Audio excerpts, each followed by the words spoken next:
back to the Stay Humble podcast. This is episode 3. I'm your host, Abanoub, Bishay, and this is my co-host. What's up, guys? It's David again. Good to see you here back.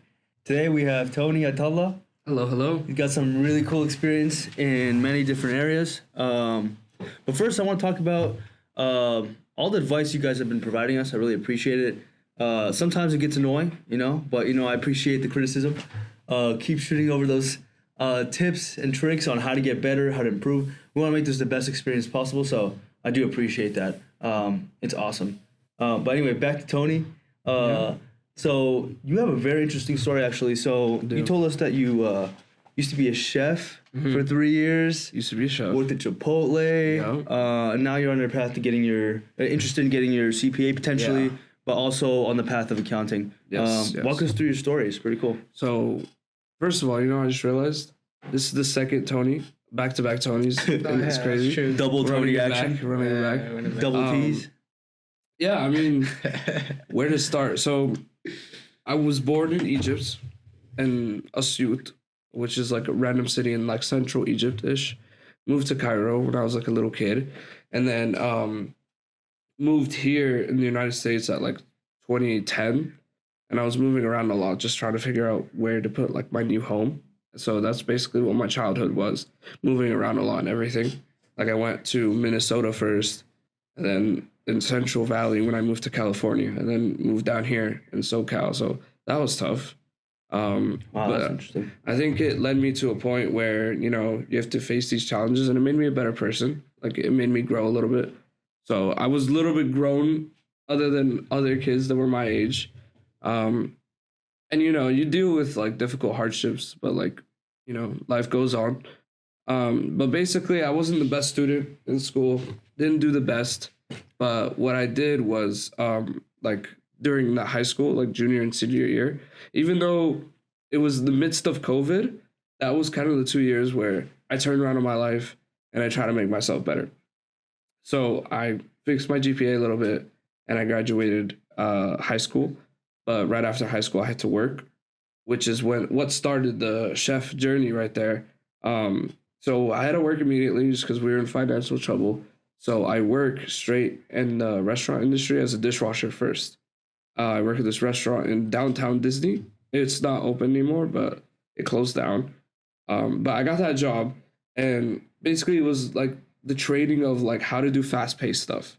Like I was just doing a lot of washing dishes, a lot, and I had to be really fast with it. It was really tough, but they saw the potential like I could do. I worked really fast, so they kind of just promoted me and put me in the actual kitchen.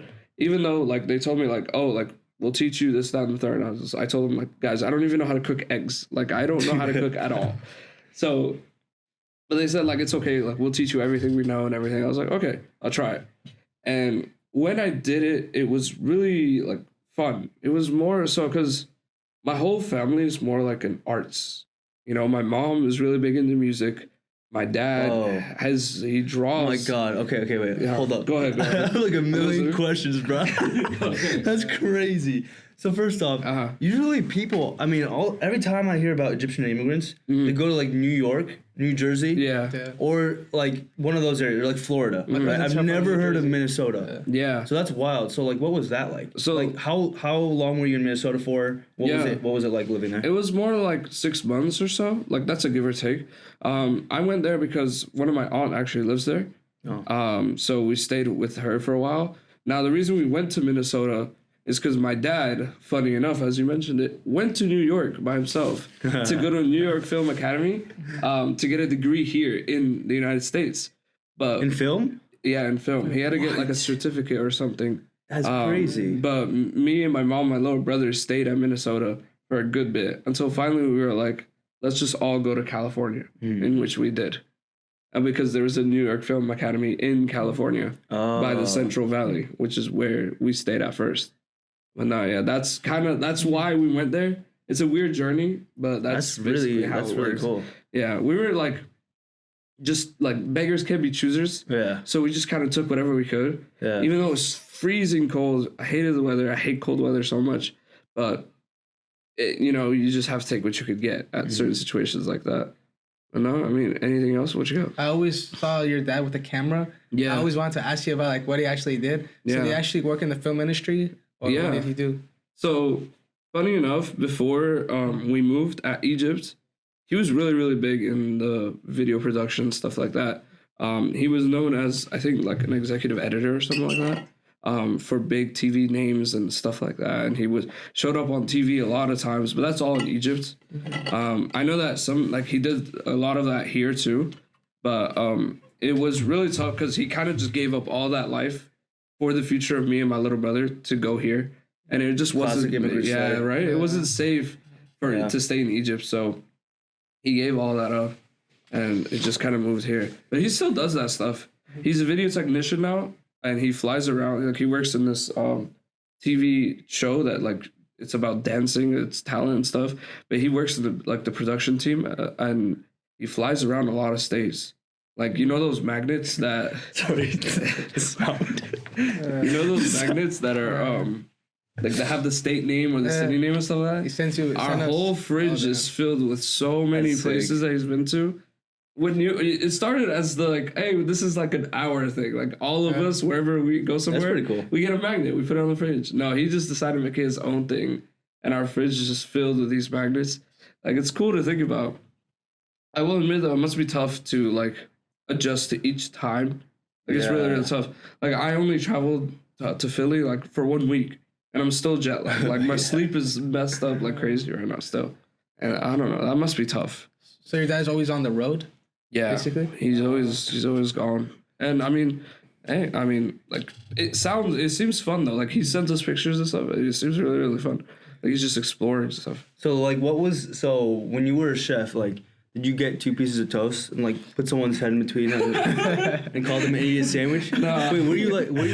What kind of? It's like Gordon Ramsay. Wait, okay. So when you were a chef, though, like serious question, like what, like was it like what kind of restaurant was it? Was it like very fancy restaurant or was it So Wait, did you say you like a head chef or no, I was never that high. Oh, okay. In my 3 years, I spent at 3 places.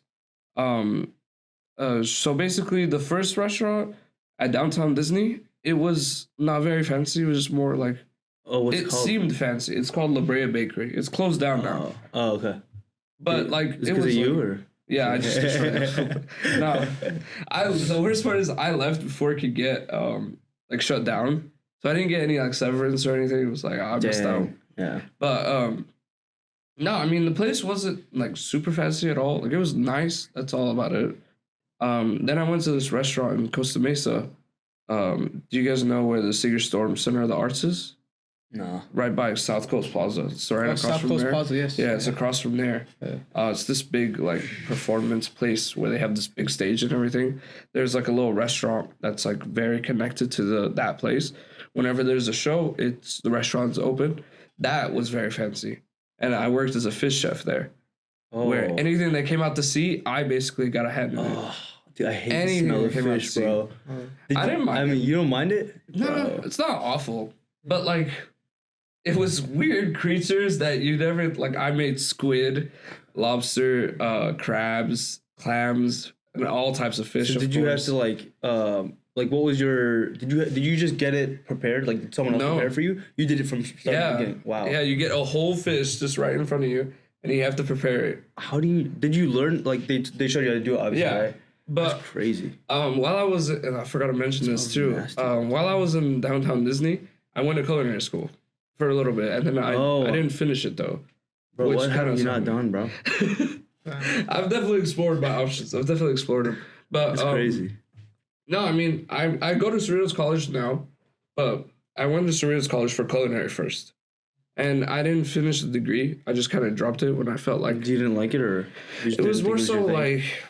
I just felt like I didn't need it. Like, I already understand some of the material that I was told and everything. Like, I was learning basics that I already found out. And it was just like, I don't know. I just didn't enjoy it. And I was like, I'm basically having a second job, but I'm not getting paid. It wasn't worth it. Wait, okay, so I want to know more about your chef experience. So I remember you talking to me about this before. You said like your shifts were like insanely long. Yeah. Like you had no life. Like, yeah. What was that like? So honestly, my work-life balance was so off. And that was at my third job. That was at my third restaurant. That's where I actually got like a chef title, where I was like actually managing something. That's pretty cool. But it was tough. I was working long hours, like 10, 12 hours a day or something like that. Gosh. I'm home at like 5 a.m. It was tough. And I was working like 5 to 6 days a week. It was crazy. My work-life balance was completely off. I did nothing but work. I didn't take care of myself. I wasn't with my family. I didn't go out with my friends. I've always wondered, like, okay, so people working, like, when you work in jobs like that, where it's like, because I've been in jobs like that too. Yeah. Like super labor intensive. Like, what keeps you continuing to go? Like what gives you the motivation to continue pushing when it's like the 10th hour, and you're like falling asleep and like your legs are falling apart. Honestly, it's the same mentality I have now. And I'm kind of happy that I was a chef, just to keep that mentality set, is the fact that, you know, as I was just mentioning, my parents and everything giving up their whole lives, I literally don't have an option to fail. Like, that's how I kind of live my life. Yeah. Where, like, I can't fail. Like, everything is on the line for me and my future and stuff like that. So that's the mentality I kind of kept there. Yeah. And at the time, I thought that's what I wanted to do. And it kind of took a really harsh, like, eye-opener to just that. But that's I was like driving for my ambition, and I enjoyed it. I had fun doing this. Yeah. It was tough, of course, but I enjoyed it. And that's kind of what kept me going. Yeah, the interesting thing about the like everything on the line thing, actually there's statistics that show like first generation immigrants, they are significantly more successful than people that have lived here their entire life or like have multiple generations here. Because like exactly what you said. Yeah. Like you feel like you have to prove yourself. You feel like you have a really, really valuable opportunity. You can't just give it up. Yeah, exactly. So that's I think that kind of pushes me too. Yeah. And that's why like most like any type of immigrant, like Indians, like Asians, they're all like pushing to the max. Yeah. Especially first generation. It's awesome to see though. Yeah, and like I think it's the fact that like we've been gifted this. And then we see it as like some type of like, okay, we can't like waste this. When other people that were born here and stuff like that, they just see it as like it's their normal life, you know, it's day to day for them. And people complain so much, right? Yeah, like so much. I'm not gonna pretend like I like grew up my entire life in Egypt and stuff. Yeah, but I'm smart enough to know like I have a way more valuable opportunity than if I were to grow up in Egypt. Because in Egypt, there's way less opportunity. But here, there's so much opportunity, and people will complain about, like, I don't know, like, something so stupid, like, oh, there's a long line, like, at this restaurant, or, like, or, like, the drive-thru's, like, full. Or, it's like, shut up. Like, but, I mean, I complain, too. I can't. No. But, I think we're all human beings, so we complain, but it's definitely a lot more here. It is way, way different here. Yeah. Like, I just feel like we grow up like more entitled as Americans, where everything has to be done in the way we expect it, or we just get mad. Like, you know, like where's the manager at? Like we want to speak to the to the higher ups real quick. We think everything should be handed down to us. So I think it's just our mentality and our culture shapes that a little bit as an American society. But definitely being a first gen immigrant, we appreciate more our background and what we need to do to succeed. Definitely. And I think a lot of like first generation immigrant cultures, they push that kind of mentality. It's good and bad, because then you have like things, you have people with personalities that don't match the same thing that the culture is pushing. Like you have people that are supposed to be comedians or supposed to be making movies or supposed to be writing scripts, right? And then the culture's like, be a doctor, be an engineer, be a lawyer. And then you get a bunch of people who end up going in careers, make a bunch of money, and they're like unhappy. Yeah. Like I know plenty of people that are like, dude, I have friends. I have a friend that's like hilarious. Like hilarious. Like when he walks in the room or he makes a joke, sometimes he goes overboard and it's like super like, yo, relax. Like super offensive for no reason. And it's kind of funny to me. We all have a friend like that. But we all have a friend like that. But like everyone, like he's so funny. Everyone thinks he's funny. And he's doing a great job. I'm not like, you know, he decided to be a doctor, which is cool. Like great for him. But in my eyes, I'm like, dude, you have to be a comedian. Like you have to even at least just try. If you fail, fine. But like you have to at least try. Yeah. Maybe after he becomes a doctor, he'll be a comedian. But I mean, I think what that one comedian did, the Egyptian one. Bassem Youssef. Yeah, Bassem Youssef did it. I mean, That's impressive. And also Chow from Hangover. I forgot his name. Too. That guy. Yeah. But yeah. Anyway. Yeah, but I feel like in today's age, like if you have any talent, and yes, you should get a career, because if it goes bad, you can always fall back on that career. But I think when you have YouTube, social media, and all those platforms, like just go out there and see what you can do. You never know. Yeah. It can be always a side gig, and you can have fun at it. Yeah, exactly. Yeah. But yeah, so both your parents are kind of in the art world. Yeah. So your dad was in film, and your mom did music, right? She was a music teacher. Back in Egypt, yeah. So what happened? Why did you end up going into accounting? I was like, I got the boring major. No, because like with your hair and everything, I imagine him having a guitar, like a real rock star. Yeah, seriously. I used to play band, so I used to be a little drummer boy. Oh, okay. Yeah, I used to be on the drums. But no, I mean, everyone in my family was gifted with some type of art.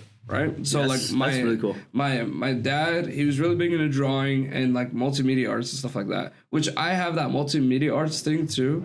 Like I like multimedia stuff, and I like video production. I like all this stuff, and like it's cool, but it's not me. Like, you know, it's just not my thing. My little brother is really good at drawing, same as like my dad. And my mom is really into music. So everyone has this artistic side, and I have it too. I just never found a way to embrace it.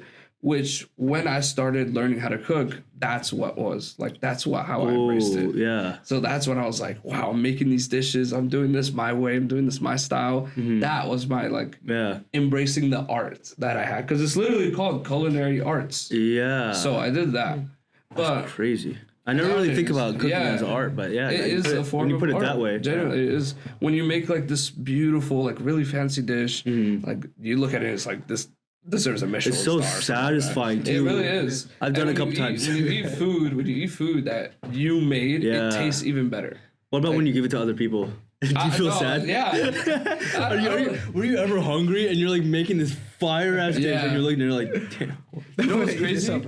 Every time I make food in my house, it gets robbed. About half the plate gets robbed from my whole family. Like my dad, let me have a bite of this. My mom, and my little brother. It's just crazy.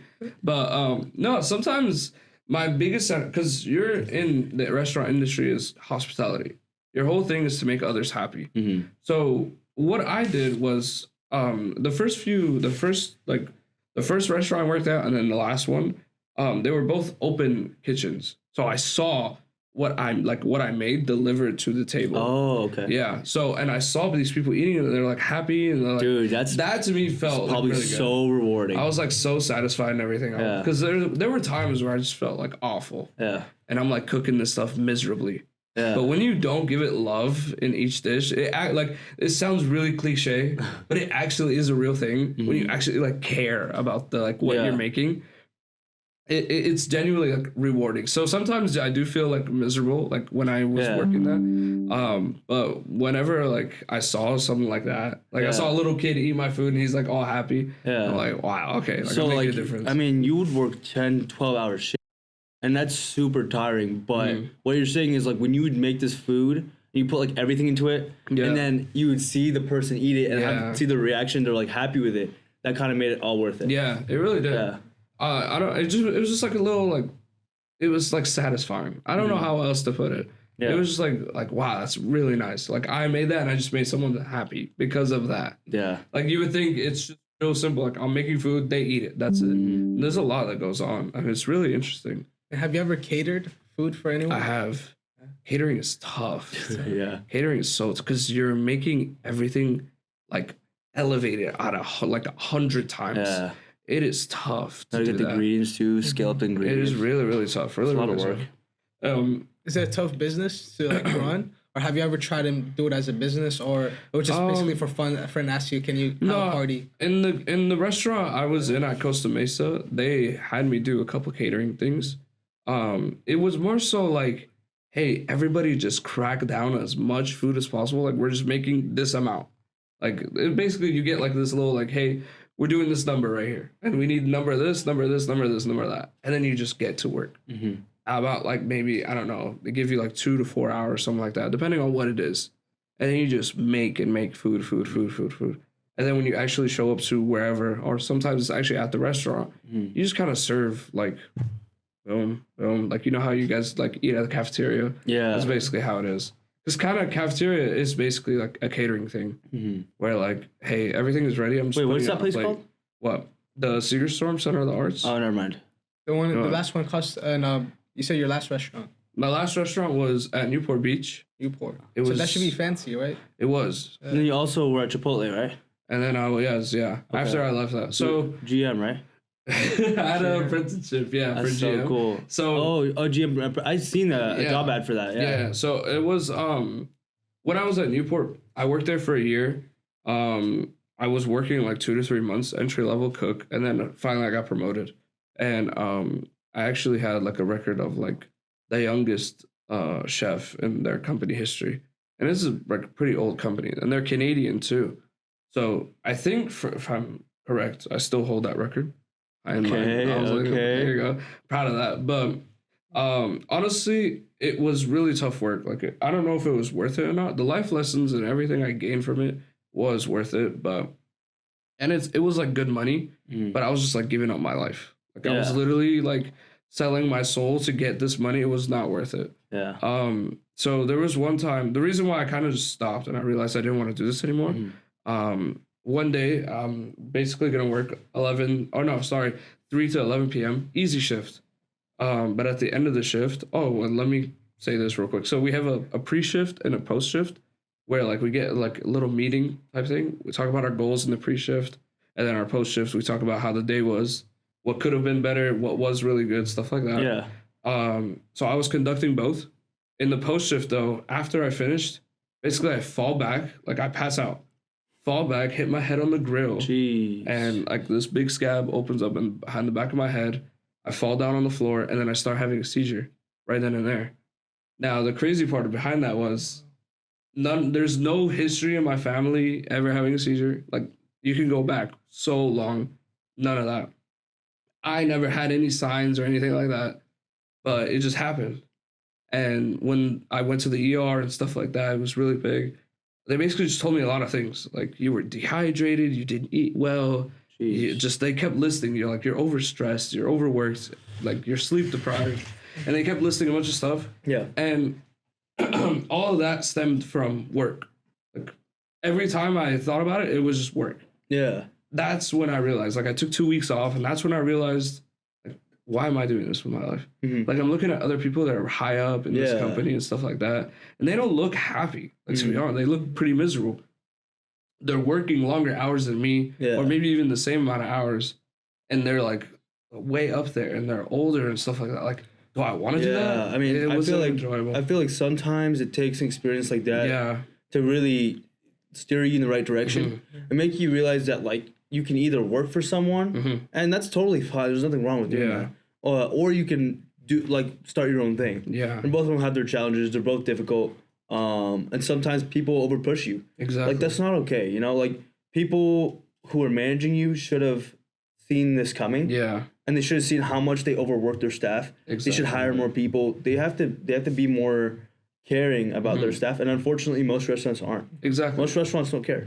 I mean, the whole entire thing was like, oh, pressure makes diamonds, Tony. Like, you have to keep going. Keep going. They say that? Yeah, that was their saying. Pressure makes diamonds. Pressure makes diamonds. That was their whole saying. It was like a hypnotizing thing. Like, oh, Tony, like, pressure makes diamonds. It's like, okay. The only time, honestly. That's not, like. If you, so I think that if you work for a company, you should only do, like, work within the hours that you need to work. Yeah. Right? And then if you really, really see an opportunity to grow and that requires more work, fine. Right? But if you don't work more. Like, work really hard the hours that you're working. Like, use your time wisely within your shift, and then go home. Don't do any more than that. But if you are starting your own business, you should never stop working. That's what I think. Okay, see, I'm actually against you on that. Yeah? Yeah. Why are you because against I think that whatever work I do, it's like, it has my name on it. I want it to be the best representation of me. So I'll do all the hard work I can to put into that. Whether it's cooking, whether it's business stuff, like accounting, anything. Even if it takes the littlest effort, I'm gonna put more just to, like, this represents me. Like, I have my name on this. Yeah, that's just the way I think. I'm not saying. No, I'm saying, like, okay, I'm saying like let's say that you work in a corporate office and they need you to work 8 hours to get this 8 hours a day, right? Like a regular 9 to 5, right? And you have this project coming up, it's due in like a week or whatever, and you're on track, everything's fine, right? And then they give you, they say, hey, if you want to work these extra 2 hours to get even more of it done, but you're already like almost done, like you're chilling. Oh yeah. There's no need if you are gonna die. It's not really gonna change your position in the company. True. Then you shouldn't do it. But while you're working there, of course, like while you're like, for example, while you're making dishes, it should be the best dish you ever make every time. Exactly. Yeah. I 100% agree with that. But I'm saying there's a certain time where you're sacrificing your health, and your energy and your enjoyment of life, and you're just selling that to a company for money. Yeah, exactly. That's what you're doing. Every time you work for someone, you're just selling your well-being. For money. Sometimes your well-being, sometimes you actually enjoy it. But like you're selling whatever that you are providing in those 8 hours to that company for money, and you have to be okay with that. Yeah, you're working to build someone else's dream. Yeah, basically. But I actually agree with David because I feel when you're working in a corporation, obviously get the job done, do the best as you can, but don't overwork yourself, don't stress yourself, because I've been in that situation where I worked at a company in sales and I sold them the most. I was top seller in memberships and credit card apps and everything. Had the most revenue in the whole give you store. commission?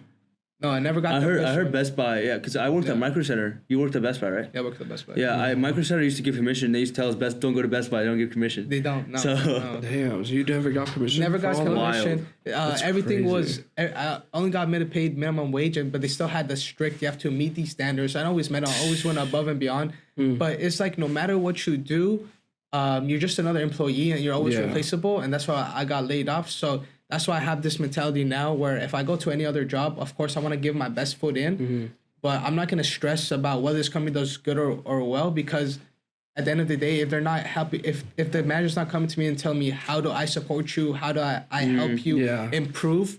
And do you want a better position? Then I'm not trying to, why am I making you look good for? Because that guy, my manager, his boss, his supervisor would come and say how great a job is. You're always meeting your goals.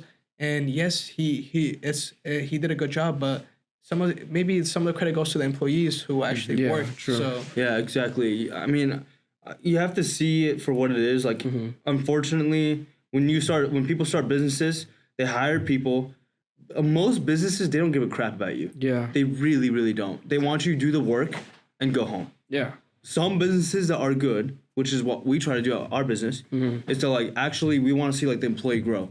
We want them to learn. We want them to be happy. Because I'm always asking like my employee, like, hey, are you happy with what we're doing? What can we do better? Like, is there anything that you need? Like constantly making sure that they're satisfied, they're getting something while we're getting something. We're both growing together. Yeah. So I think that's the best way to do it. Yeah, and that's really nice too. No, I mean, as like the more I learn about business and everything, the more I realize like how like the brigade works and everything. It gets really complicated. Like just like you mentioned, like your manager or your supervisor, they get all the credit. But then if anyone messes up or anything, it's their fault too. Like no matter what, that's something really, really big. That's facts. Like and I've experienced that myself, and I've seen it happen, and I've also learned about it. Like it's literally like I've learned all three. It's tough. Like honestly, I think one of the toughest jobs is being like low, like that little low job as a manager. It's tough, honestly, because you're running the whole thing, but then you're also getting stuff from above you, and you're just like that middleman. Yeah. Like, that's always gonna take the fault, but you're always gonna get the credit. Like it's tough. It is a really, really tough time. Yeah, honestly. Yeah, a lot of times like employees will make mistakes because I experienced this too. Yeah, employees will make mistakes, and immediately the manager or CEO will go straight to the employee managing that employee. Exactly. But you know what? The thing is, like, that a lot of people don't consider is that sometimes the employees just aren't fit for the position. Yeah. Like, they're just not suitable for the position. Because, like, you know, most big corporate businesses where they're hiring, like, thousands of the same position, they're not really trying that hard. They're just kind of like, hey, here's a list of questions to ask somebody. And then, like, let's just hope, like, the questions that you picked make sense for the position. And then, like, let's just cross our fingers and you probably pick someone good. Yeah. Like, it's just like, it's bullshit. Yeah, it is stupid, honestly. I don't like that system. Yeah. That's the way they do it in the restaurant business, too. It's like, hey, you know what? You got a resume, this, that, and the third. All right, you're in. That's it. real entry level, you just get in there. That's it. And sometimes they expect you, like it's like a turnover rate. Like they expect some people to get out, and they just like, all right, it's fine. Oh yeah, they're accounting for the they. So yeah, I learned a lot about this in my degree. There's like, what's it called? So yeah, like their main goal. A lot of big companies, their main goal, they have like you said exactly, the turnover rate. And basically they're gonna try to fine tune all the conditions, the environment, like the way that people onboard in the company, the specific training to try to maximize that turnover rate. Yeah. But the way they do it, like, might be a little bit, I don't know. It's like, unethical, in my words. Yes. Unethical, also like very profit driven. Yeah, like exactly. It's very, very like very greed. It's just not. Yeah, it's not good. Yeah, everyone's just a number. Basically, I don't like it. They don't consider like any type of life or anything like that. It was sometimes like businesses they just really just don't care, and I don't like to see that, and I hope that's not the case in the future too. Like that's one of the reasons why I also want to be up there in the business world and stuff like that. Is I want to make change. You want to change, like, you know, be the change that you want to see. What are your let's say you have a freaking company is worth $100 million. Yeah. What kind of change would you like to implement into the world or into your business or however you want to implement change? I mean, my biggest thing is that I want to care for other people's lives and all that. And I mean, honestly, I'm talking about like it doesn't happen. I know it happens because I mean, I've met several people that do just that. They have this very successful business. I met this person, Frank Thomas, CEO of a construction company in Arizona, and all he does is just care about others people and like stuff like that. And he has such a nice, inspirational story. He started from the bottom and made his way up to whatever he's at right now. And I mean, this guy's doing great for himself. Like he did something right. But he's at a CEO position. And of course, business is always business. So numbers sometimes going to have to be like that. But he actually does care for every single person. Yeah. And I mean, my goal is that I want to be like, even if I'm so high up in a company that there's so many employees, I want to know as much as possible. Like I want to know as many people as possible. I want to get actually close, build that connection with people. Yeah. Because the thing about, I feel like today's world is driven by a lot of hate. There's a lot of separation, a lot of hate, diversity, and stuff like that. I don't think that's right. You know, genuinely, I just don't think so. I think it's great. You think so? No, I genuinely think like everything should be built off like hate is good. Hey, you're human, I'm human. Let's get to know each other. No, yeah, that makes sense. Yeah. So that's kind of how I see like my business or anything like that operating. I want to actually care about these people. I want to see them grow. I want to see them be better people. Stuff like that. I don't ever want to see like the downfall of people. Yeah, of course. Like I'm never just gonna be like, oh, like we made this amount of profit. I lay them off. Get them out of here. Like I'm never doing that. Like, see you later. What about you? What would you be like looking towards in terms of like implementing change in the world if you had that kind of power? So if I was running my business, I think I would implement the same like business model that Mark Cuban did when he started broadcasting.com. Right, so I would have everybody on royalties and stock options because I feel when you have a royalty in the profits and you also have like a percentage of stocks, you feel that when the company goes up, you're working to make the company go up, so you want to work harder. Yeah. So that's what I want to implement. And the thing is, I think the way I look at profits is I would tell my employees I want to be like this percentage profitable, like say like 25% profit, but I'll tell my employees 25% is the goal. If you want to work harder and we get like to maybe 25, 30, we'll take that extra 5%, split it among you guys. So everybody walks happy. Like Mark Cuban, when he sold his company to Yahoo for billions of dollars, I think they had an extra $2 million left over. And then all the employees left around 25,000 cash. What company is that? Broadcasting.com. Oh, okay. He started the first streaming platform ever. What? Yeah, he did. That's the first streaming before Netflix, before anything, was Mark Cuban with broadcasting.com. And then Yahoo bought it from him and for billions of dollars. Yahoo's a waste of a company. And then what are they even doing, bro? I'm sorry. Go ahead. And then the company failed. And the company failed. They lost a bunch of money. Yeah, of course, bro. They lost Everything Yahoo touches broadcasting.com? just fails, bro. Oh, nah. I'm Yeah. sorry, but what do they do, bro? They're Do you really guys? stuck under Google's shadow. It's crazy. I don't even know what they're doing, bro. Sorry, I got. No, you're right. You're right because Yahoo just like everything they touch just went bad, and they spend billions of dollars. But back to the stock options, that's a really good point. Yeah. But accounting will hate you. I'm not gonna lie. An accounting person would hate you. Like an accounting team would not like that. Why? Giving away stock options to like a lot of employees and stuff like that, your company loses value. Oh yeah, of course. So that's sometimes it's not beneficial. But I mean, hey, I actually that's actually a really good idea though. I like that.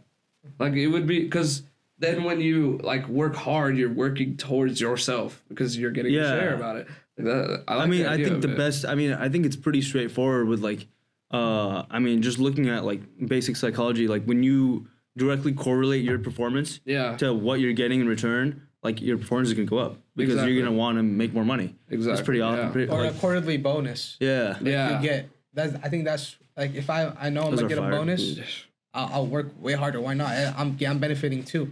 So there you go. Yeah, that's the way I see it. That's big too. Yeah. I think a combination of benefits is the best way to go about it.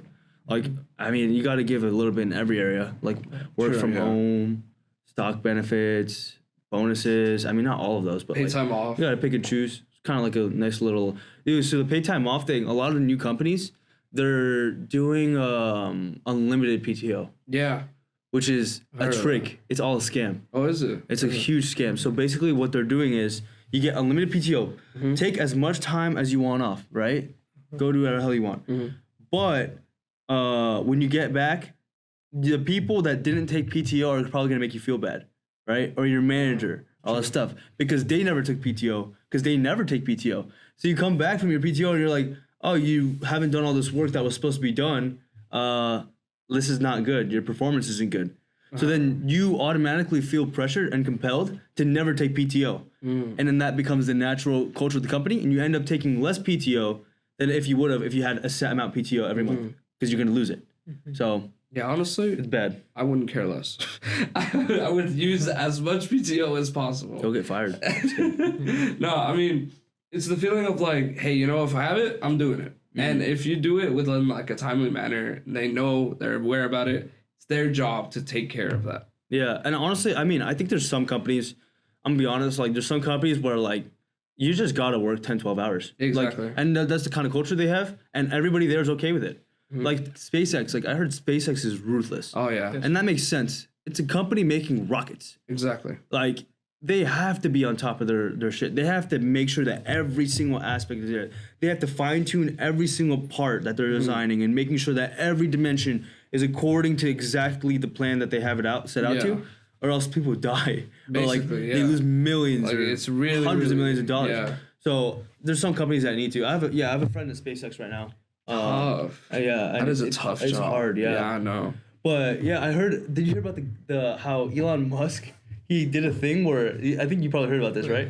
Where he basically made every single person at SpaceX walk into his office, and they had 5 minutes, every single one of them, 5 minutes to explain like what their role is at the company and how they're progressing towards it. Yeah, every single person at the company. Actually. Yeah. That's cool. Like the janitor walks in, he's telling him about like that. Yeah, there's like janitors especially. No, it's only he only interviewed the janitors. Like I'm sorry, he only interviewed the janitors. Single person of the whole. Did you clean the bathroom today? So how are you progressing at this? Are you doing better? Like I don't know. You bring up stats and numbers. Yeah, he's like, all right, there's 8 toilets cleaned by this hour every day. The women's restroom, tampons filled to the brim. They're safe. It's actually an interesting thing. Like that's kind of cool, actually. But it also puts a lot of pressure. That's what I'm saying. Some companies, though, you gotta have that, bro. Yeah. SpaceX wouldn't be SpaceX. Tesla wouldn't be Tesla. Imagine if the government was like, whoa, okay. I don't think every company should run like that. But the government's super inefficient. That's my point. That's what I said. That's all they're making a new department. Huh? Like Dodge? Yeah, right? Doge. Department of Government Efficiency. What do you think about that? You sound unhappy about it. Don't get me started, man. If you get me started on political talk, I will never stop talking. Oh, I'll never stop talking.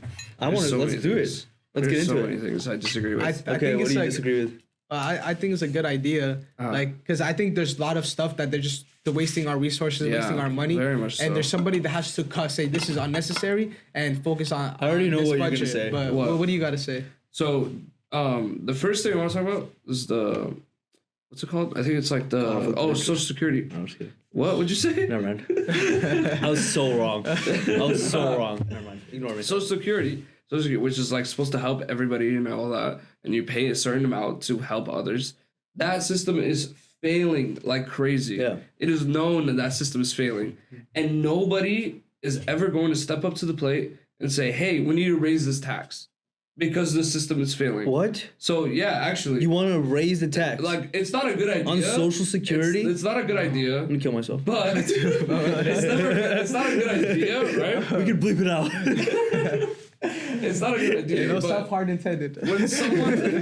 when someone stands there and actually looks at like this is what needs to be done to fix something, then it'll never ever happen. We don't have to raise taxes on Social Security. No, because you can't abolish it. No, you're not gonna abolish it either. What's How gonna about we do exactly what they're doing? Doge. They're gonna cut a ton of expenses from the government. They're gonna delete a bunch of agencies that are literally pointless. Dude, I literally worked in government, bro. Okay. And like I don't want to hate on it too much because all the people I worked with were really hard workers, and honestly, there were a lot of like really hardworking people. Yeah. And there were a lot of days where I had to work overtime. It was a lot of hard work, and it wasn't going to nothing, right? But the way it was set up was so inefficient, bro. Probably, yeah. It was so inefficient, dude. I would send a document to my manager, okay? And this document, the due date was fine, like whatever. Okay, so let me explain a little bit about what my job was. I would basically make tests to predict people's performance for a job before they get it. So a department in the city of Los Angeles would be like DWP, or Department of Water and Power, would be like, we need engineers. So then they would send a request in, and then I would be like, okay, what type of engineer, environmental, and then they would tell me the list of different materials they'd use to test for that. So interview, multiple choice tests sometimes, written, and then I'd have to put those together, right? So each one had a due date. I would send in like this test. Like for example, I'd come up with interview questions, send it to my manager, bro. Like, and I would do it like a month ahead of time. And they'd give me like for multiple choice tests, they'd give me like 7 months, 6 months to make that. 6 months to make one test. Yes. Like 20 questions. Like tough, no. It's a lot of it's still hard, right? 7 months for multiple choice tests. Or like interviews, it'd be like 4 months to come up with interview questions. Okay. Right? The interview questions, I feel like they need less time. But the point I'm trying to make is like I would submit this thing like way ahead of time, bro. Yeah. And my manager it would take her like 2, 3, 4 months. Jeez. It would just be sitting there. No one's touching it. Like nothing. Like not even like looking at it, nothing. And I'd be like, there has to be a way to reorganize this to make this more efficient. I don't have the answer, right? Why don't you just send it directly to wherever you need to? So first, the crazy part is I had to send it to my supervisor. My supervisor would look at it, send it to my manager. My manager would have to look at it, approve it, send it to the chief of the personnel department. And then it would get approved. For every single item. No. Maybe not. I think it was the entire package. The entire package of all the materials sent, and then he had to approve it. And then we could finally test for people. Yeah. But it's just annoying. Does he do that to like multiple like employees? It's all the same process, so maybe that's why it takes forever. Like I have 100 employees trying to get approved, so he's looking over there and he sends it over to this. Oh no, that's like screening. So that's like before they apply. Okay. They apply for it, whatever, and then they send it over to like all the candidates over to us, and then we test those candidates by sending them like the test for the multiple choice. They take it, whatever. But that's after what I do. Like that's still after. We haven't even gotten to that part. Wow. Yeah. Oh, there's still more. Oh, okay. Dude, so like so you need to hire engineers for DWP, right? Yeah. It takes them freaking like 8-9 months to just start to just make the crap, and then they start testing for it. This is what I'm talking about, bro. Like why does it take that long? And then like, all right, fine. Let's say the government's super efficient at hiring people, which we all know is cap. Yeah. Super efficient, right? They're the best engineers they're hiring, right? Nice. Why are all the engineers still going to SpaceX and MS, like all these other like SpaceX, and damn, I'm running. Boeing, like, all these other engineering companies are getting all the good engineers, and then DWP. I mean, they're doing fine, but like, I don't know. SpaceX still beating them. Is it like salary wise? It's not as cool to say I work for the government, but I work for SpaceX and better salary. So-called gas. Like, but is it like salary though? Like, is their pay is really good. Like it's between insane. SpaceX and like. I think so. The salary for like an engineer at, for example, there's multiple departments. Okay. But like DWP is the highest paying department at the city of Los Angeles. They pay like $100,000 out of college, like for engineers. That's really nice. And then don't forget about the benefits. So like, I mean, government with benefits, that person is getting 150, 160. Yeah. You get pension straight out the bat with any government shop, right? Yeah, but the problem is you got to stay there for 35 years. Jeez. Yeah. It's like, you stay there for 35 years, and then at 55 or 60, then they're like, all right, we're going to pay you the rest of your salary that you retire, like that you finish with for the rest of your life every year, which is a great deal. Yeah. Right? But I don't know. I mean, that's not the issue. The issue is it's so inefficient, in my opinion. That sounds like a very like weird system. It's funny that you actually bring up like government ran stuff, because I was going to talk about like colleges and everything. How like public colleges and private colleges. But I want to start with one simple question. Do you guys think college is a scam? I've seen this question all over TikTok, everywhere, and I have my answer, but I want to hear yours first. Like, let me hear it. As a college student, I personally think college is a scam because like I go to college and then I take all these classes, but I feel like all the stuff I take don't really relate to the industry that I want to be in. And then I hear from a lot of graduates, they don't get jobs, and then especially in the market, they don't have the skills because you're learning maybe math, you're learning like chemistry, and then maybe you get to your upper divs and you take a little bit of engineering, but there's nothing you can do in a classroom that will actually give you job experience, and that's why internships carry your application. And then I was one of the recruiters when I was trying to apply for an internship. He was telling me, if you want to get a job at our country and in our company, the internship will get you that job, not your degree. Because I just feel degrees, you just have to get them just for the paper. But honestly, they don't provide any substantial value. That's the way I see it. Like there's no value that you get from a degree. I think experience and internship gets you there, but the degree is just a bunch of classes you just have to get through, just to get through it in a sense. Because I don't feel like I'm benefiting anything from the classes I'm taking. What's your major? My major is BME, biomedical engineering. Oh, okay. And you want that's the industry you want to go in, or what? Yeah. Like you see yourself like in biotech, around that area. Okay. What about you, David? It's a really, really complicated question. It is very complicated. Look, I think it all depends on your goals in life and where you want to go.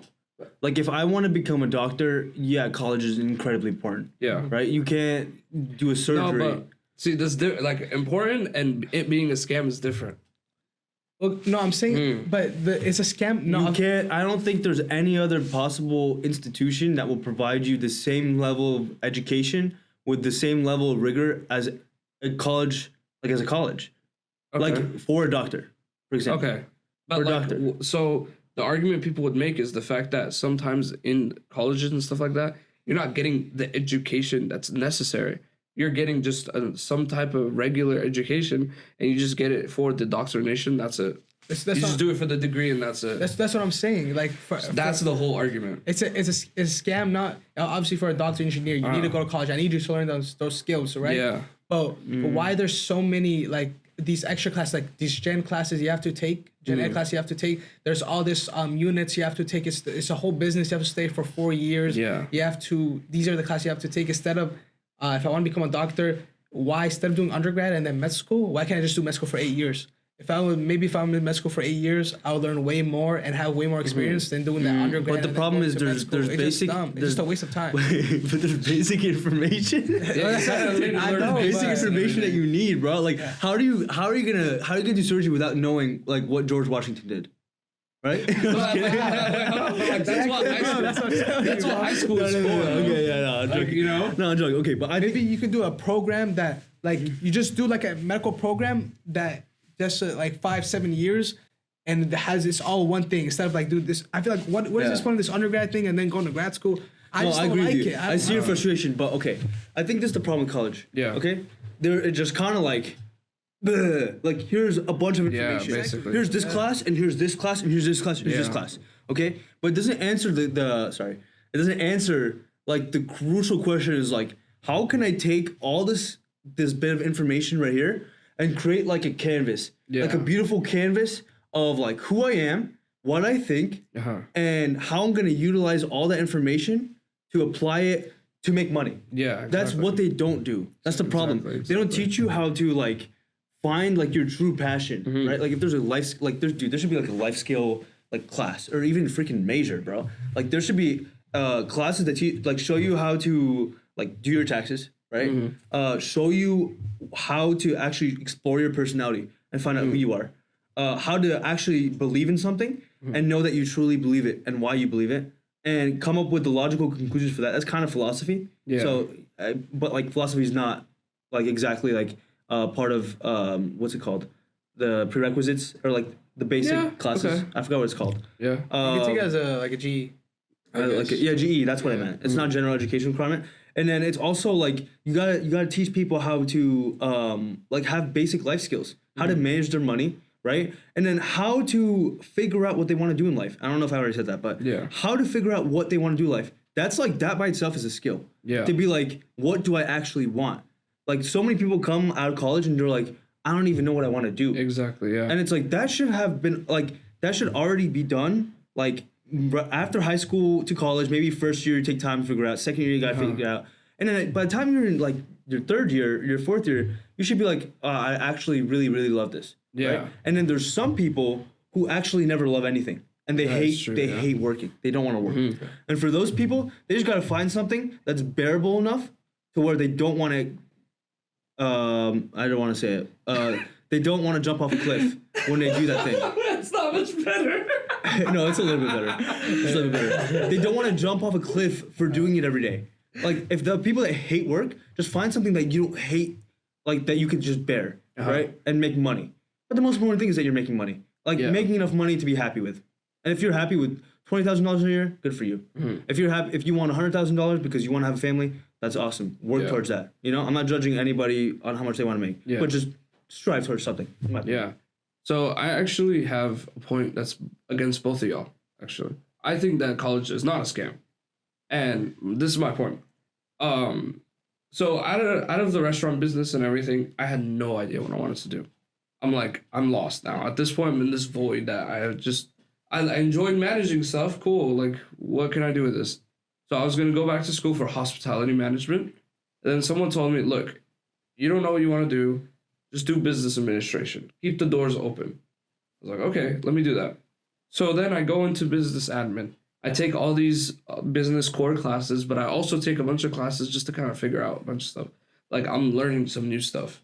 Obviously, you have to take math. You have to take stats and stuff like that, and you have to take calculus, and you gotta take the English classes and all that good stuff. All that. All the good stuff. So I'm taking all that. The money makers. That's my whole first year. I'm just taking random classes that. That's what I do. Like I needed, basically, yeah.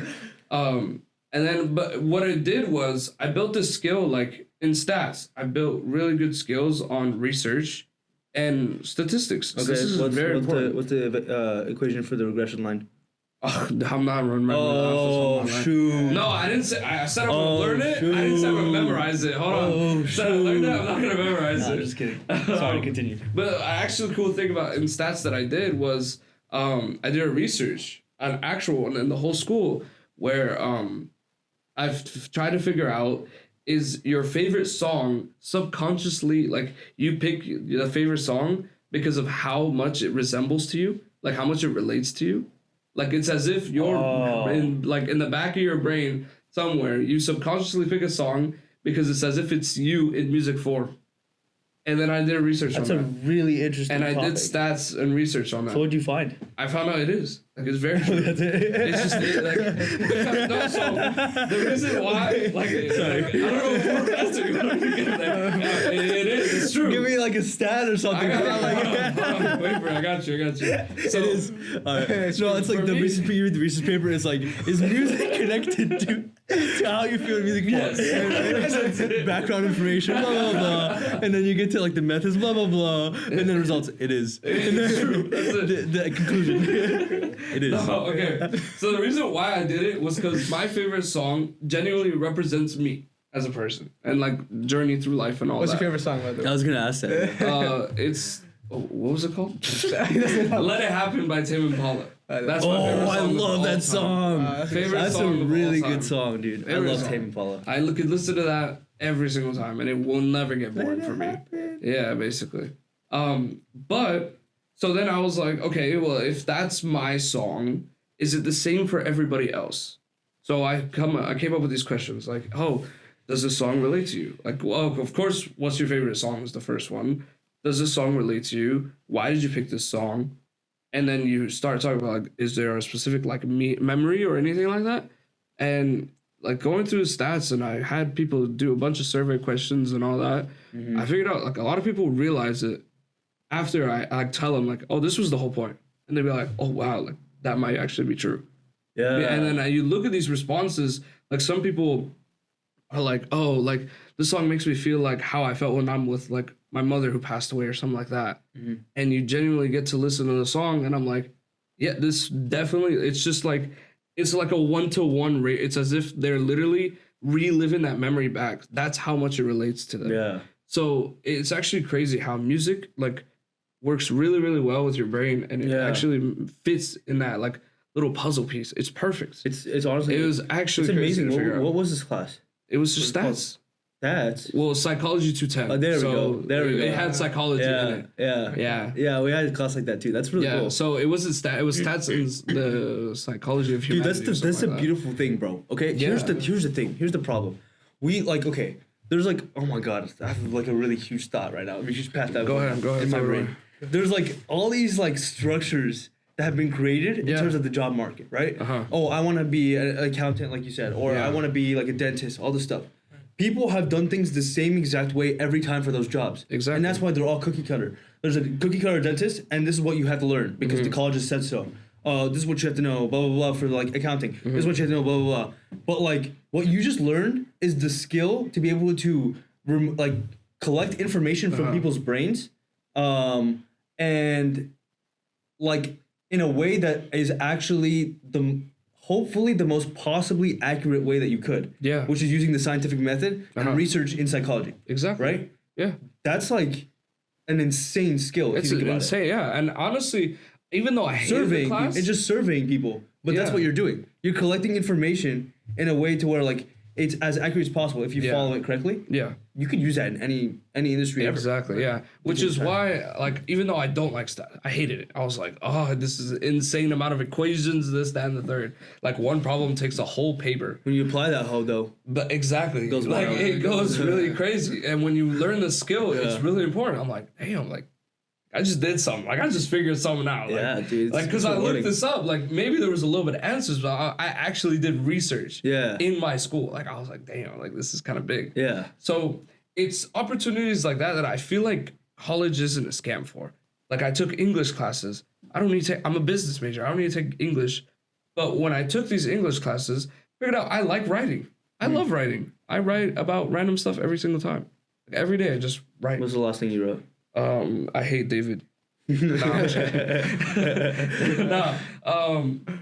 don't know. I was like, I was writing on my plane to go to Philly. I was just bored, and my phone was about to die. So it's like, I agree with you. I think that's why I'm saying. That's why I didn't say yes immediately. Yeah, I think it's a scam if you're going because everyone else is going. Yeah, I think it's a scam if you like don't like if you are like if you already know that you're not book smart. And you don't really care about that? Yeah, exactly. Don't go. Like, it's fine. Like, go be an entrepreneur. Go find something that you really, really love, and you might be super successful at it if you believe in it. Yeah, and the biggest thing, too, is, like, college isn't for everyone. Like, at all. It's not for everyone. It's for certain people that just want that type of journey. Yeah. And, I mean, you could definitely make it to certain points in business or any other field without college. Yeah. Like, I think for my position as an accounting, I guess, even though I don't want to be an accountant specifically, I won't, like, because... Yeah, I'll get into that topic later. Hold on. This is a big topic. But in general, though, you can make it really high up without college. I just think that, like even though, like... 99% of jobs are trainable. Exactly, true, yeah. Exactly. Yeah. And I mean, when I was working in the culinary industry, when I was doing culinary school, I dropped it because of the fact that I just realized I don't need this. Now, of course, to an immigrant parent's eyes, oh, nah, this is like the unforgivable sin to my parents right there. Is the fact that I don't go to school and don't get a degree. Yeah. Crazy. The amount of pressure. I'm getting phone calls from back in Egypt like, oh, so are you going to school? I'm like, oh my God. Don't come back. We don't want you. Got disowned from Egypt itself. Right? A whole country knew over there. They rescinded your Egyptian immigration, citizenship. It's gone. Like, that's how, but like, that's their culture. I feel like that's the reason why it's like college is such an important thing to everybody, is the fact that they get this pressure from their parents. Yeah. When really it's not the only journey you have to go to. But I think for it to be a scam is more so like you're not getting the education, you're not learning nothing, you're just kind of being there just for the paper and that's it. When I feel like, no, I mean, I've learned different skills that I didn't think I needed, but I enjoy them. Yeah. I did all of my English classes. I love them. I like it. I'm going to take political theory next semester. Like, I don't need that for business. That sounds really cool. That sounds fire. That sounds really cool. I feel like you're telling me all these cool classes that I would love taking. Right? Like, that's why I feel like... you take them, you're like, what is this bullshit? The idea of general ed, I feel like, yeah, it might bother someone because I'm like, damn, I just did this in high school for 4 years. Yeah. But it's like, no, you're going to explore these cool little things. Yeah. Like, I'm going to take business calc. Okay, cool. But then you got, like, the psychology class, the psych stats, and then you got this political class, and I have to take art history. There's just a bunch of these classes that aren't necessary. They're cool, you know? Yeah. It's cool to have them. Yeah, and I think also you got to think about like how these classes change your psyche. Exactly. Right? Yeah. Like you got to change because they changed your perspective about the world. Oh, like when you learn political theory, right? You're gonna see working in a completely different route. Oh, like, true. Yeah. You're gonna. It's like completely different because like then you start understanding like the idea of like what communists believe and what like capitalists believe and what like socialists believe.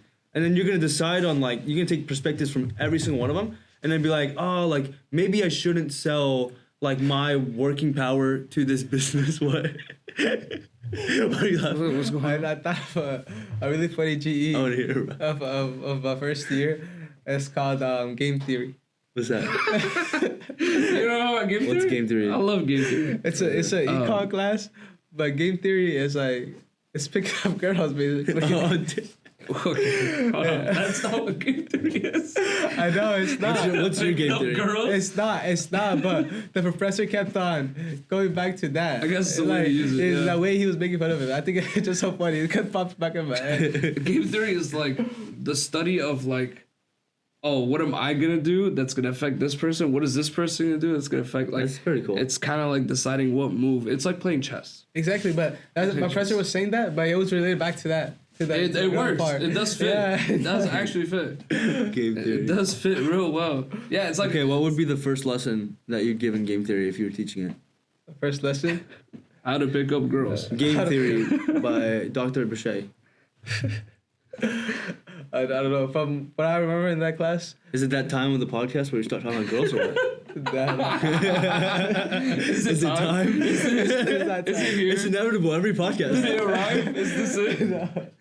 No, what my professor said when he's talking about game theory, he was saying that your actions, they speak louder than words, right? So he was saying how you're playing a chess game, you're basically looking and calculating every move in a sense. So like instead of like going for that immediate satisfaction or that short-term gain, try to like play the long game in a sense. So he was saying like if you're talking to a girl, like maybe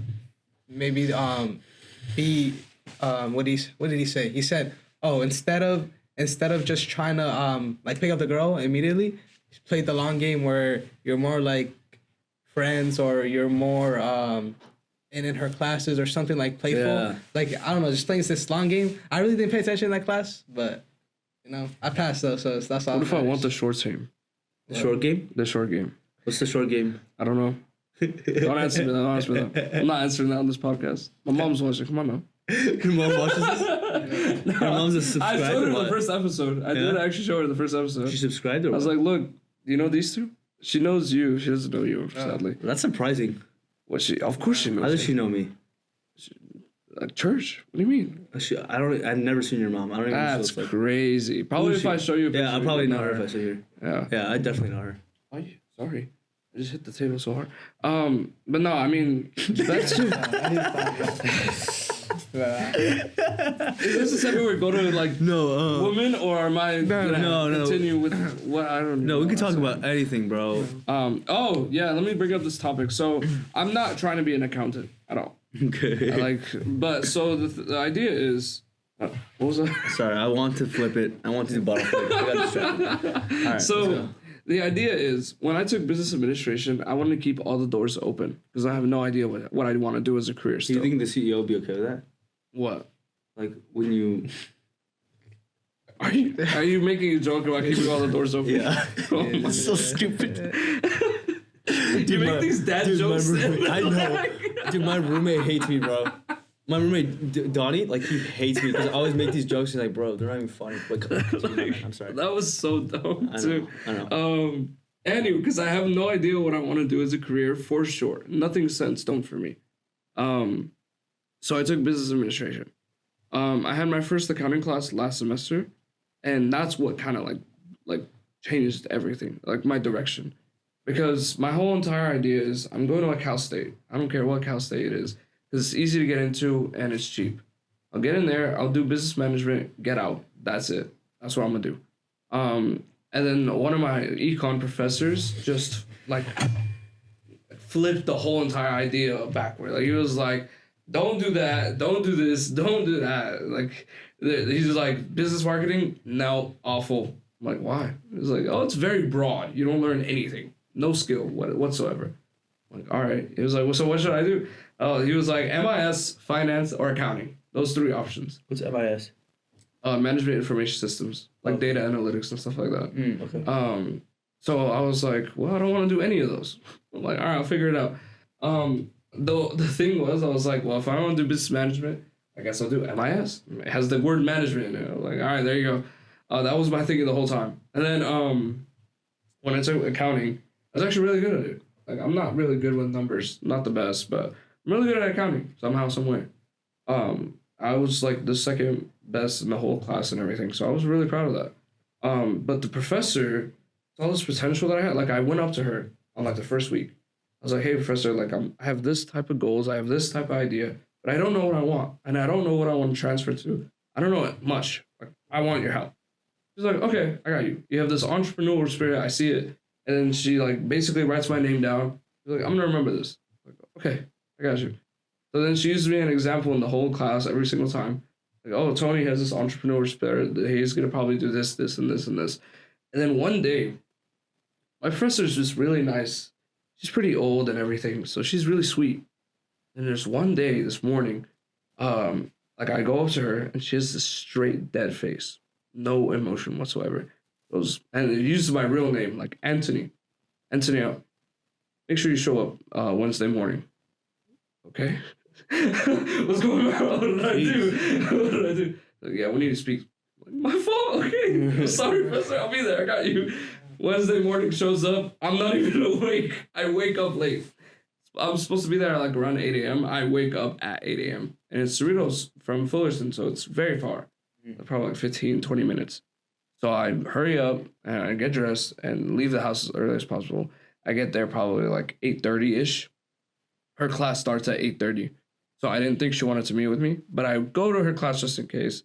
And I just say, like, hello. And she was like, Tony, I thought you said you were showing up at 8.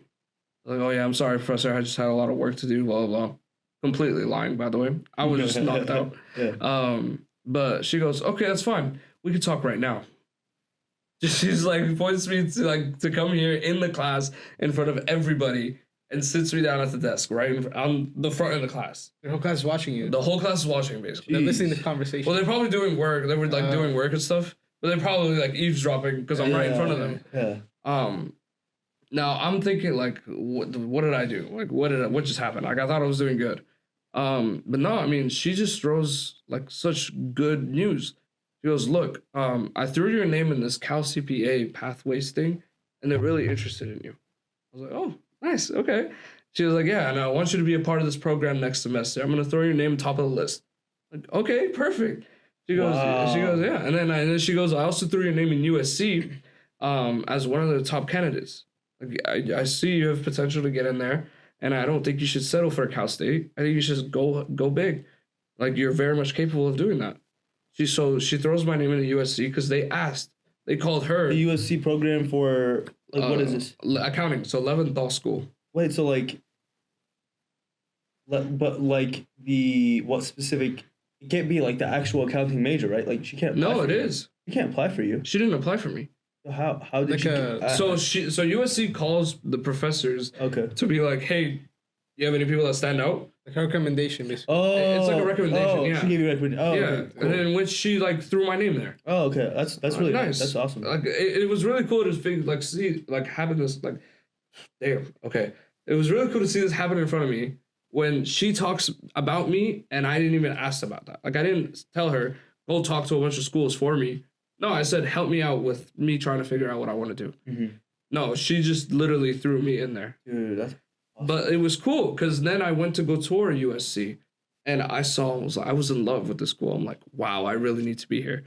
And I just got these opportunities and everything. But the one thing that came with is accounting. So I didn't really pick accounting. Accounting kind of picked me. But the good thing about accounting is it's like a skill that is necessary for business.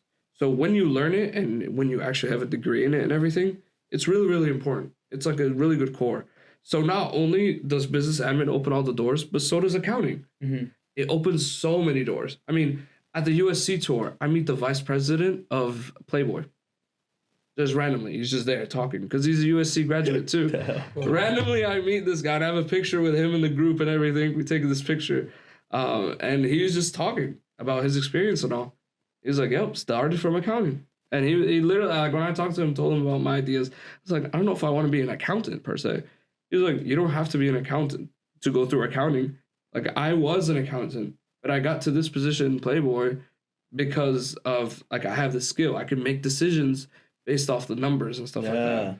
So it's really, really important skill. And I mean, a bunch of people were talking about the fact that, like, hey, you know what? Once you're an actual, like, accounting, like, master and all that, you sit in a room and they're actually, like, waiting for your advice because you have a better understanding of everything. Because accounting is the language of business. Basically, yeah. And it opens all the door in the business world because yes, very much that's so. the first thing I would need in a company is to somebody to do accounting. Yeah. I didn't mean to cut you off. When you start up a business, you need two things, no matter what. A lawyer and an accountant. No matter that's the what. first two things. So the good part is we're not either of those. No, you do. I'm right here. I'm not right talking here. about the podcast, bro. Oh, damn. No, but that's crazy.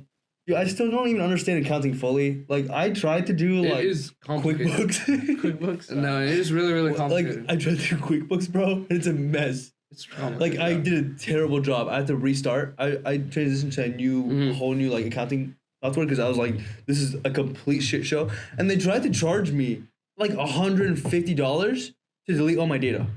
Like, oh, if you want to delete your data, we charge. Just keep the data. I'm like, just delete it. Just delete. I have to pay to delete my data. They're like, yeah. Like, you have to pay the higher subscription. I'm like, F you, bro. Bro, also, I have a whole nother tangent to go off on right now. But I'm going to avoid it. Okay. Just give me, like, the basis. Yeah, like a quick rundown. We're interested now, you know? Like, you got me excited. You got me riled up now. I'm so tired of subscription models, bro. Everything's subscription, bro. Oh my God. Bro, QuickBooks, you should just buy it and then you use it. Thanks very much. Bye-bye. Now it's $45 a month, right? And then, they'll give you a deal. Sorry, I'm not supposed to yell. They give you a deal, right? They give you a deal, $17.50 for 3 months. And then after that, $35 a month. Bro. What is this? Everything's subscription now. Yeah, no. And so QuickBooks, I was on the phone with this guy and I was like, yeah, I want to start up. Like, this is a mess. I have no idea what I'm doing. Mm-hmm. Like, this is garbage. And then he was like, okay, that's fine. Let me just do that for you. He goes into the settings, he's like, oh, you don't have the right subscription. Like, you have to move up 2 subscription levels, $55 a month. What? And I was like, what do you mean? I want to delete my data. It's my data. I want to delete it. Mm-hmm. He's like, yeah, sorry. We only allow purging data in the enterprise level of subscription. I was like, you have to be kidding me. So I was like, all right, crazy. thanks very much. And I just canceled my account. I went to another platform called Zoho Books. And it's been going well. QuickBooks was a test. Now I understand a little better, but I don't think I understand it to the degree of like super in depth. I just understand what the hell I'm doing. Like, I just understand that you just put like where expenses go and you make charts of accounts under like each under expenses, right? And then you have to deduct like charge for accounts is okay. Yeah, and then I was about to correct you, whatever, but like on accident. Correct me. Correct me. I need help. Charge for accounts is like accounts receivable and accounts payable. Yeah, that thing always confuses me. Accounts receivable. So is it receivable? Like I get it from people, and then I have to give it to someone else, right? No, what? Who are you giving it to? Accounts payable. Accounts payable is I have to pay you to people. owe someone else. So I put it in there to pay them later. Yes. Accounts receivable, I take it from other them. people owe you. So I track it in there, and then they put it in there, and then the zero. chart of accounts is So each person like that owes you and how much they owe you. Yeah, I think I'm doing better at it, but it's a work in progress. It is a complicated process, I'll admit. I hate subscriptions. You know why? I always paid, I think, like $20 a month. I had my Netflix and my Apple Music. That's it. But my first this quarter, I spent $250 subscriptions. I have to spend $30 a month for my English book, $30 for doing homework, like for each class. I have to buy the software and subscribe to that. It's like, subscribe to do homework, bro. Exactly. This is ridiculous, bro. This is where I don't want to pay to do homework. I don't want to do homework. Like, what? My fault. I'm paying up already. No, so the whole thing behind that is the fact that it just makes them a lot more money than a flat rate. Yeah. Because they could charge you at, like when you look at it, it's like, oh, it's not that bad. Yeah. But over time, it keeps going and going and going. It's a lot more than what if they would offer you a flat rate. Dude, coming very, very soon, bro. I bet you. You know what's coming soon? Subscriptions for phones. Subscriptions to have a phone. Yeah. Right? Subscription for cars. To have a car. And I know you're going to say leases are basic subscriptions. I was going to say. No. It's going to become a lot simpler. Monthly bills. It's going to be way simpler, bro. Like, you're going to be able to subscribe to a car on a weekly basis. I'm serious. It's genius. Think about it. I get to use this car for $20, $30 a week. I don't know how much it would be profitable, but you just take it for weekly. You just and then you just keep switching. Why not? That's a good idea. It is. It's a great idea. Someone's gonna think of that and then just do it, or whoever watches this can do it. Make some money. But don't. Right, I'm tired. Please. No, it's ridiculous. It is. I agree with that. Yeah, and I mean, it just makes them more money. Yeah. We were talking about greed and how business greed is always there. That's one of the things right there. Yeah. Going back to like the food industry and like since you're in accounting, you know how like they're profitable and things like that. So how does like business like Chipotle stay profitable? But now I have a pickle with Chipotle now because I used to love Chipotle and then now they raise the prices obviously. Yeah, they don't treat me as well as they used to. Where they give me all the protein and stuff like that. Like I need to go to the gym. I need to get my protein in. But now they're just like they're counting like the scoop and like the portion size and stuff like that. It's not as bad as Panda where I asked for like orange chicken and shrimp and she's like it's exactly 8 pieces, exactly 6 pieces. I was like, bro, what? No, it's not that it's not that bad, but still the portion size. I feel like the employees are trained that they're just like their hands are shaking and they're barely putting anything in. I was like, come on, bro, I need some protein in there. Sure, yeah. So wait, what was the question? But why did they do that? Like, how did they run it to be profitable? Is that the reason? So they're gonna be profitable? No. So Chipotle is profitable because of the simple fact that not only they have a lot of franchises, they price their stuff. Because I mean, it's what. Well, first off, you worked at Chipotle, right? I did. Okay, so that's how you would know this. I wouldn't. Well, I mean, not just that. I just know this because accounting as a whole. Oh, okay, yeah. Accounting is very important for just looking out for stuff like this. Is it just like load your plate with as much rice and salad as possible and then give you a little as possible? The most expensive on every single bowl or burrito or whatever is always the protein. That's the most expensive item. Yeah. Everything is made in-house and they get their supply from in-house. So Chipotle supplies from itself. They prepare everything and they send it out to every franchise. For example, chicken is already pre-marinated in this bag. And it has all like the sauce or whatever that's in there. And all they do is just throw it on the grill and that's it. So that's what Chipotle does. So it saves time from like actually prepping it and everything. A lot of stuff is prepped. Like the guacamole is prepped in the house. It's fresh right there. I don't know much like the rice, of course, but there's a bunch of things that are already prepped, and there's a bunch of things that they make in house. Their whole entire idea is the fact that protein is the most expensive item, so they skim out on that. Of course, it's their like thing where you have to have a certain amount. I think it's like 4 ounces if like protein for each, and when you double it, it's 8 ounces. And they try to get as close to that as possible. They got to this huge scandal, and I left Chipotle before I can deal with that scandal. Thank God, because if I can't imagine like working and then having someone shove a phone camera in my face while I'm doing it, I would go crazy. Like, but thankfully I left before then. But they genuinely had a problem where they told the employees, "Hey, make sure you skim out a little bit more. Like, I'll go less on that. Go less on that." Yeah, but if you record for TikTok, they'll put more. They'll put more. Yeah. And I tried that. That's the method. So that's not even just like that's not even like that's he would hate you, bro. Basically, yeah, I would actually hate that. Technically speaking, that's not really like it's against the rules. They're not supposed to, but they do it because they feel that pressure of like you shove a camera in their face and that's what they do. But I mean, I don't know. Chipotle is gonna always be there. It's always gonna be there.